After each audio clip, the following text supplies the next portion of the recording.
সকালে ঘুম থেকে তখনও উঠিনি। ভেবেছিলাম অফিস ছুটি আছে, তাই একটু দেরিতেই উঠব।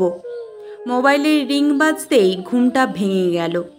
দেখি বাবার ফোন। বাবা ফোন করে বলল, আজ বাড়িতেই থাকছিস তো? নিরঞ্জন কাকু তোর সাথে দেখা করার জন্য আজ তোর বাড়িতে যাবে বলছিল। বলল মেয়েটাকে অনেক দিন দেখিনি, কলকাতায় এসেছি যখন একবারটি দেখা করেই যাই। আমি আর তোর নিরঞ্জন কাকু দুজনেই তাহলে যাব। লাঞ্চের ব্যবস্থা করিস। নিরঞ্জন কাকু আসবে শুনে সকাল সকাল মনটা ভালো হয়ে গেল যেন। নিরঞ্জন কাকু আমার বাবার খুব কাছের বন্ধু। 8 বছর হয়ে গেছে নিরঞ্জন কাকুর সাথে দেখা হয়নি। এখন আমেরিকায় থাকেন ছেলের কাছে। ছেলে ডাক্তার। বাঙালি মেয়ে দেখেই আমেরিকাতেই ছেলের বিয়ে দিয়েছেন। সেই সূত্রেই ছেলের কাছে থাকা। কাকু কাকিমা দুজনেই এখন ছেলের কাছে। কলকাতায় টালা পার্কের কাছে নিজস্ব দোতলা বাড়ি। থাকার লোকই নেই ওই বাড়িতে, একটি মাত্রই তো ছেলে। 15 দিন হলো নিরঞ্জন কাকু কলকাতায় এসেছেন। সেই খবর আমি বাবার কাছ থেকেই পেয়েছিলাম। একসময় নিরঞ্জন কাকু আমাদের বাড়িতে কত আসতেন। আমরাও যেতাম কাকুর বাড়িতে। সত্যি সেসব দিনগুলো মনে পড়লে কত ঘটনার কথাই মনে পড়ে যায়। ছোটবেলায় যখন কাকুর বাড়িতে যেতাম, কাকিমা কত কি রান্না করে খাওয়াতেন। কাকিমার হাতের রান্না এখনও মুখে লেগে আছে। কাকুর বাড়িতে যেতে ভালো লাগার সবথেকে বড় কারণ হলো ইন্দ্র। ইন্দ্র হলো কাকুর একমাত্র ছেলে। আমার থেকে 6 মাসের বড় হলেও আমি নাম ধরেই ডাকতাম, একদম বন্ধুর মতো। ইন্দ্র আর আমি একসঙ্গে বসে দাবা খেলতাম। দাবা খেলায় ইন্দ্রর সাথে পেরে ওঠা খুব মুশকিল ছিল। আমাদের এই সুন্দর সম্পর্ক দেখে কাকু হেসেই বাবাকে বলেছিলেন, বুঝলি বিনয়, তোর মেয়ের সাথেই আমার ছেলের বিয়েটা দেব। 2 বন্ধু তখন 2 বেয়াই হয়ে যাব। এমন কথা শুনে আমার মা আর কাকিমা তো হেসে লুটোপুটি। সুন্দর একটা বন্ধুত্বের সম্পর্ক ছিল ইন্দ্রর সাথে। এক সময় ইন্দ্র আমাকে প্রপোজ করেছিল, আমি রাজি হইনি। আমি ইন্দ্রকে বলেছিলাম, তোর মতো ব্রিলিয়ান্ট ছেলে আমার থেকে আরও বেটার মেয়েকে ডিজার্ভ করে। আমার এমন কথাতে ওর খুব খারাপ লেগেছিল, সেটা আমি পরে বুঝেছিলাম। ও ভাবতে পারিনি আমি ওকে না করে দেব। আমি তখন অলরেডি এনগেজড।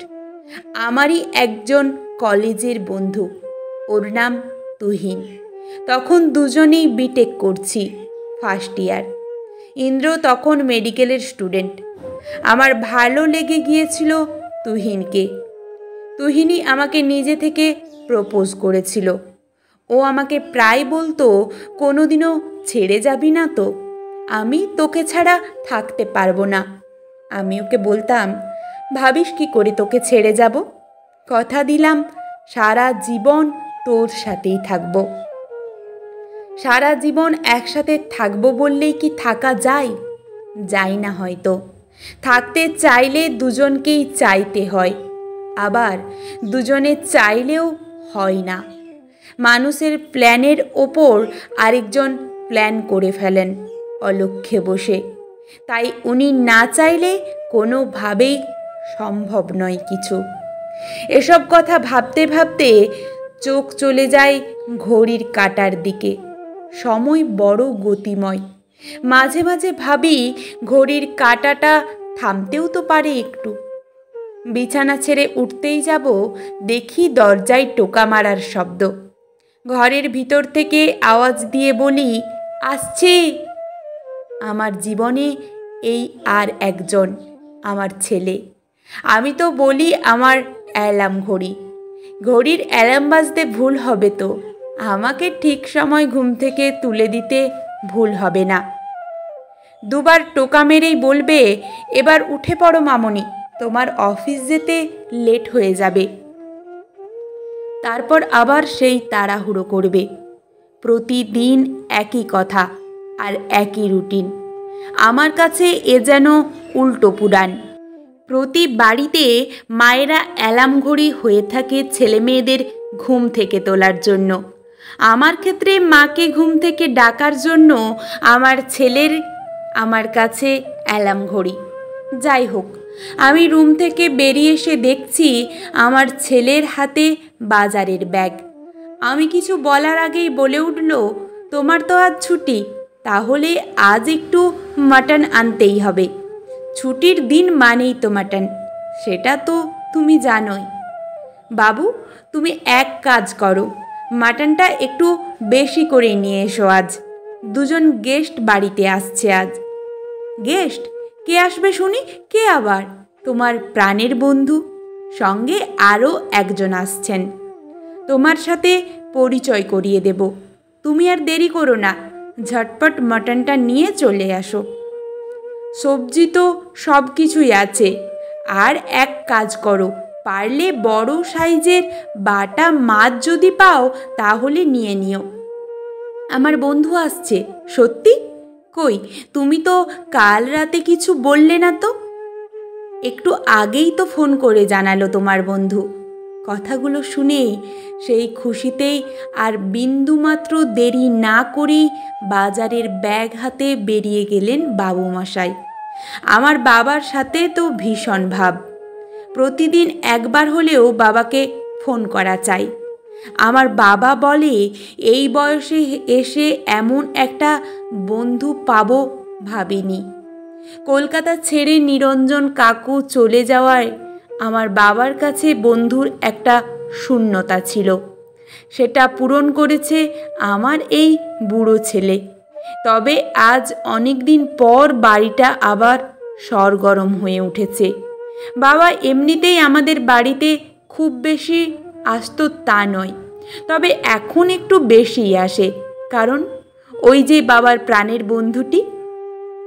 1 মাস পেরিয়ে গেলেই বলবে, অনেক দিন আসোনি, এসো, তোমার জন্য মন খারাপ করছে। বাবা মুখে হয়তো বলল, টাইম হবে না। পরে দেখব ঠিক চলে এসেছে বন্ধুর জন্য। ঘণ্টাখানেক থেকে গল্প করে তবেই বাড়ি ফেরে। আজ বাড়িতে হই হুল্লোড় ভালোই হবে, সে বিষয়ে কোনো সন্দেহ নেই। নিরঞ্জন কাকু তো একাই বাড়ি মাতিয়ে রাখে। এমনিতেই ভীষণ মজাদার মানুষ। বাজারের সেরা ইলিশটা দেখলেই কিনে ফেলতো তুহিনের জন্য। এখন বাবা আসে, তবে সে আনন্দটা বাবার মধ্যে দেখি না। আমার ডিভোর্স হয়ে যাওয়ার পর থেকে বাবা যেন কেমন একটু হয়ে গেছে। হয়তো আমাকে বুঝতে দেয়নি আমি কষ্ট পাবো বলে। আমিও বাবার মনের অবস্থাটা বুঝি। 4 বছর হলো আমার ডিভোর্স হয়ে গেছে। প্রতিটি মেয়েই বোধহয় একটা সুন্দর জীবনের স্বপ্ন দেখে তার স্বামীর সাথে থাকার। সবটাই বিধির বিধান, কিন্তু হয়নি সে সুখ পাওয়া। তুহিনকে রিকোয়েস্ট করেছিলাম, চলো না নতুন করে আবার শুরু করি, সম্পর্কটা কি আর বাঁচিয়ে রাখা যায় না? ও বলছিল, যেটা ভেঙে গেছে সেটা জোড়া লাগিয়ে লাভ নেই, আমি তোমার সাথে থাকতে পারবো না। অদ্ভুত লেগেছিল তুহিনের কথাটা। সময়ের সাথে মানুষ কত পাল্টে যায় তার কথাবার্তাও। এক সময় এই তুহিনই বলেছিল, তোমাকে ছাড়া থাকতে পারবো না। মানুষের মনের ঘরটা খুব ঠুনকো, সেখানে কেউই জোর করে থাকতে পারে না। আমিও আর চাইলাম না জোর করতে। আমাদের 7 বছরের প্রেম ছিল। বিটেক করে দুজনেই চাকরি পাই। চাকরি পাওয়ার পর ঠিক করি বিয়েটা করতে হবে। তুহিন বলল, বিয়ে করে তোমাকে নিয়ে গিয়ে রাখবো কোথায়? আমার তো বাড়িই নেই। আগে বাড়ি করব, তারপর। বাড়ি করতে আরও 5 বছর টাইম লাগবে। সেটা আমি ভালো জানি। আমি বাবাকে বললাম সব কিছু। বাবা সবসময়ই আমাকে সাপোর্ট করে। বাবা বলল, তোর ভালো থাকাতেই আমার ভালো থাকা। তুহিনকে বল আমি বাড়ি কিনে দেব। আমার বিয়ের আগেই বাবা আমাদের থাকার জন্য ফ্ল্যাট কিনে দিল। এমন একটা জায়গায় কিনে দিল যেখান থেকে দুজনেরই অফিস করার সুবিধা হবে। তারপর আমাদের বিয়েটা হয়। এ বিয়েতে সবার মত থাকলেও মত ছিল না আমার শাশুড়ির। সেটা বিয়ের পর ওনার ব্যবহার দেখেই টের পেয়েছিলাম। আমার শ্বশুর সেভাবে কিছু করতেন না। ডায়মন্ড হারবারে ওদের গ্রাম ছিল। সেখানেই ছিল 2 কামরার টালির চালের বাড়ি। এখন সে বাড়ির অবস্থা জরাজীর্ণ। শাশুড়ি গ্রুপ ডি পোস্টে সরকারি চাকরি করতেন বলেই সরকারি কোয়ার্টারে থাকতেন সবাই। আমার শ্বশুর বাড়ি বলতে ওই শাশুড়ি মায়ের সরকারি কোয়ার্টার। আমি যখন ওনার কাছে যেতাম উনি আমার সাথে ভালো ব্যবহার করতেন না। জানি না আমাকে কেন মেনে নিতে পারতেন না। সেই সঙ্গে আমার 2 বিবাহিত ননদ আমার সাথেও খারাপ ব্যবহার করতেন। বিয়ের পর প্রথম আমি নিজে থেকেই শাশুড়ি মায়ের কাছে যেতাম। পরে আর খুব দরকার ছাড়া যেতাম না। তুহিন যেত সব সময়। সপ্তাহে 2 দিন তো অবশ্যই। আমি কখনোই মানা করতাম না। বিয়ের প্রথম 1 বছর আমাদের সম্পর্কটা খুব সুন্দর বোঝাপড়ার মধ্যে দিয়েই কেটেছিল। দুজন দুজনের প্রতি সম্মান ছিল। দুজনেই নিজেদের মধ্যে কাজ ভাগ করে নিতাম। যে যার টাইমে অফিস যেতাম। কতটা যে ভালো কাটিয়েছিলাম বলে বোঝাতে পারবো না। এই ভালো থাকাটা ঠিক সহ্য করতে পারতো না আমার শাশুড়ি আর ননদ। শাশুড়ি ফোন করে ছেলেকে বলতেন, তোকে তোর বউ কিনে নিয়েছে, তাই তো বউয়ের কাছে পড়ে থাকিস। শ্বশুর অবশ্য শাশুড়িকে বলতেন, ওরা এখনকার ছেলে মেয়ে, ওদের জীবনটা ওদের মতো করে কাটাতে দাও। আমার শ্বশুর আমাকে সাপোর্ট করতেন বলে আমার শাশুড়ি মা শ্বশুরের সাথে খারাপ ব্যবহার করতেন। এমনও হয়েছে আমার পক্ষ নিয়ে কথা বলেছিলেন বলে আমার শ্বশুরকে খেতে দেয়নি 2 দিন। আমার শ্বশুর লুকিয়ে আমাকে ফোন করে বলতেন আর কান্নাকাটি করতেন। ভীষণ কষ্ট পেতাম যখন শুনতাম মানুষটা না খেয়ে আছে। কিছুদিন পর আমার শ্বশুর অসুস্থ হয়ে পড়লেন। আমার শাশুড়ি ফোন করে বললেন, শ্বশুরের প্রতি যখন তোমার অত দরদ, তাহলে শ্বশুরের তো একটু সেবা শুশ্রূষা করতে পারো। খুব তো বাবা বাবা করে আধিক্যতা করো, নিজের কাছে রেখে সেবা করো। জানি সে মানসিকতা তোমার নেই। ফ্ল্যাটে থাকলেই কি বড় মন হয় সবার? শাশুড়ির এই অপমানজনক কথা মেনে নিতে পারিনি। তুহিনকে বলি, চলো বাবাকে নিয়ে আসি। বাবার শরীর খারাপ, যেহেতু আমি ডাক্তার দেখাবো, যতদিন না সুস্থ হচ্ছে আমাদের কাছেই থাকবে। একদিন গিয়ে আমার শ্বশুরকে আমাদের কাছে নিয়ে আসি। সব ঠিকঠাক চলছিল, কিন্তু তুহিন যেন আস্তে আস্তে বদলাতে লাগলো।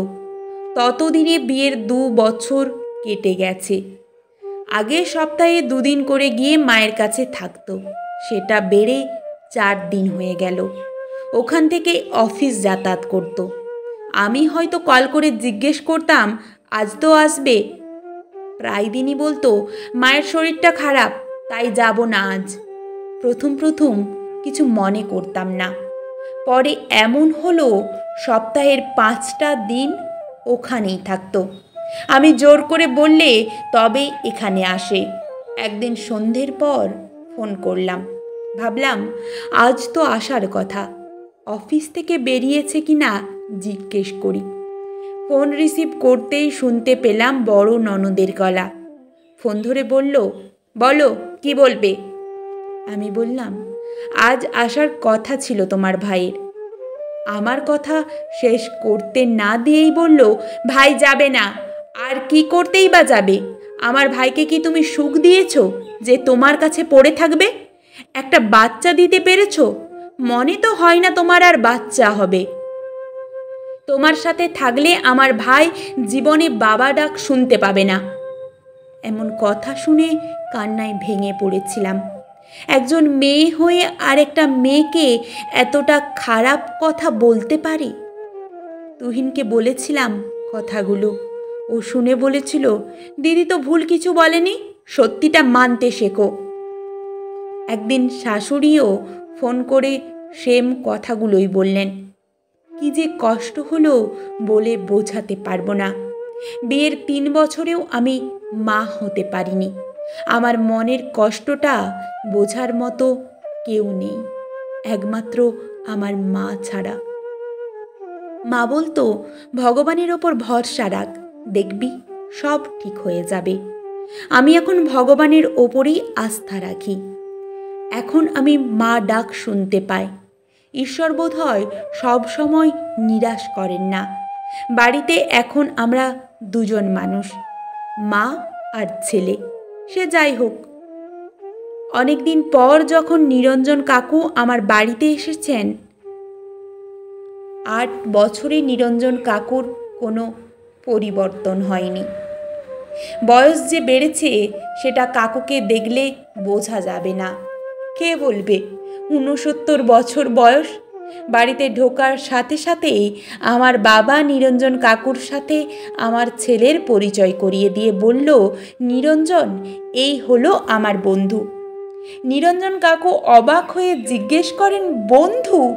কই, তুই তো আগে আমাকে বলিসনি কখনো। তোর সঙ্গে তো 2-1 দিন ছাড়াই কথা হয়। সারপ্রাইজ কখনো আগে থেকে বলে কয়ে হয়?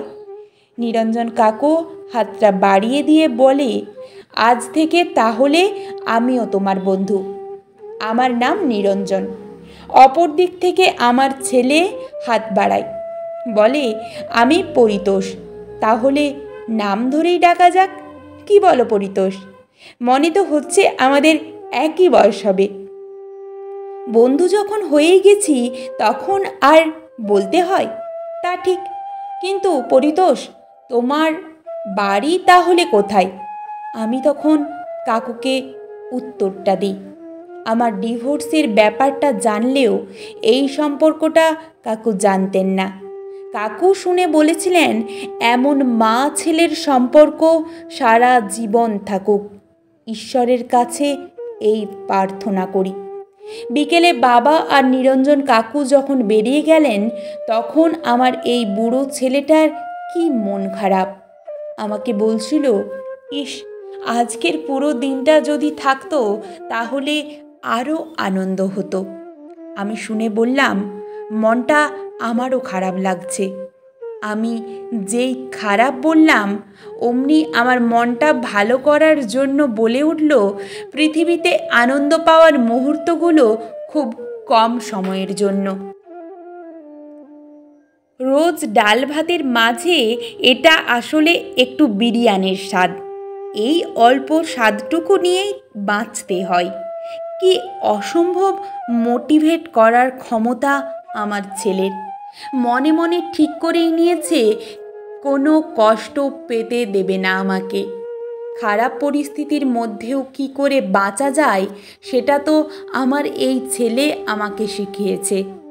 ডিভোর্সের পর যখন আমি খুব অসহায়তার মধ্যে দিয়ে কাটাচ্ছিলাম, যখন কিছুই খাচ্ছিলাম না, তখন আমাকে জোর করে খাওয়ানো, হাসানো, সব কিছুতেই এই একজনই।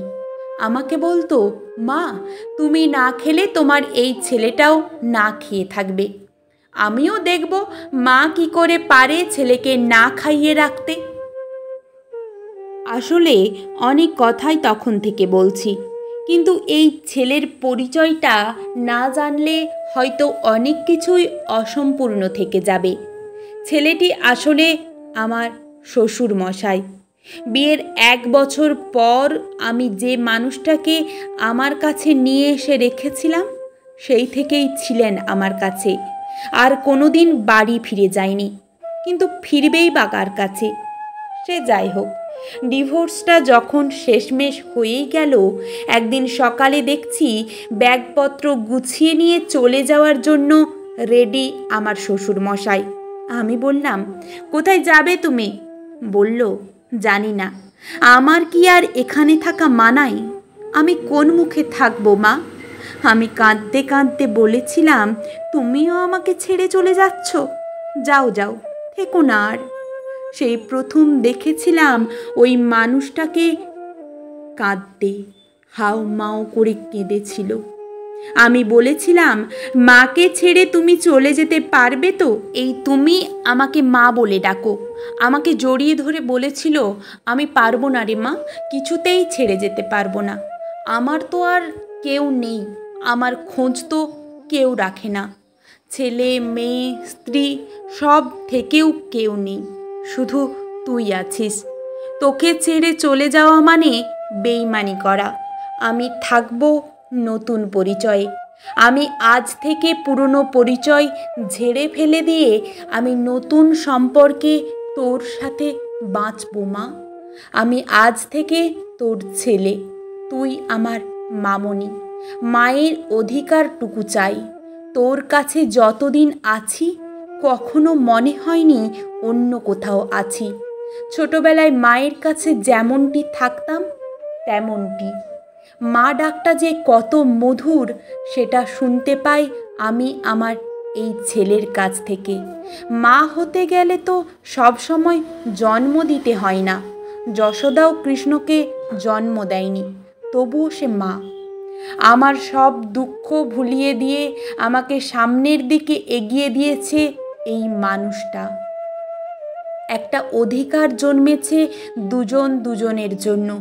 ডিভোর্স তো সেই মানুষটার সাথেই হয়েছে যে সম্পর্কের মানে না বুঝে সম্পর্কে জড়িয়েছিল, কিন্তু সম্পর্কটাকে যে মানুষটা সম্মান দিয়ে এসেছে